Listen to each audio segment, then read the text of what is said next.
ഈ ലൈറ്റിൻ്റെ പരിപാടി എന്ന് പറഞ്ഞാൽ നമ്മൾ ആദ്യം ഇതിനകത്ത് ഉണ്ടായിരുന്ന പോളിഷ് നമ്മൾ റിമൂവ് ചെയ്തു, പേപ്പർ ഇട്ട് വൃത്തിയാക്കി ക്ലീനാക്കി.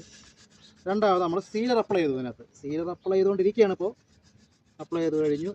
അത് കഴിഞ്ഞ് ഞങ്ങളിത് പേപ്പർ ഇട്ട് ഫിനിഷ് ചെയ്ത് വൃത്തിയാക്കി വാർണിഷ് അടിക്കും. ഇതിനകത്ത് വാർണിഷ് അടിക്കുമ്പോഴത്തേക്കാണ് ഇതിൻ്റെ പൂർണ്ണ രൂപം വരുന്നത്. ഇപ്പോൾ കാണുന്ന പോലെയല്ല, എന്നാലേ ഇതിൻ്റെ പോളിഷിൻ്റെ പൂർണ്ണ രൂപമാവുള്ളൂ.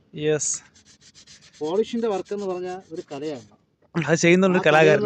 ആ കല ചെയ്യുന്ന നമ്മളൊരു കലാകാരൻ റിജിൻ ശർക്കര. ശരിക്കും നമ്മളോടൊരു ബൾബ് ചേഞ്ച് ആക്കാൻ വേണ്ടി വന്നതല്ലേ? ശരിക്കും ഒരു ബൾബ് ചേഞ്ച് ആക്കാൻ വേണ്ടി വന്ന നമ്മൾ ഈ ലൈറ്റ് മൊത്തത്തിൽ പോളിഷ് ചെയ്ത് ചേഞ്ച് ആക്കാൻ. എന്ത് ജോലിയും ചെയ്യാൻ നമുക്കൊരു മടിയില്ലല്ലേ? പ്രൊഫഷണൽ വർക്കേഴ്സാണ്, പ്രൊഫഷണൽ വർക്കേഴ്സ്. നിനക്ക് മടിയുണ്ടോ? ജോലി ചെയ്യാൻ മടിയുണ്ടോ?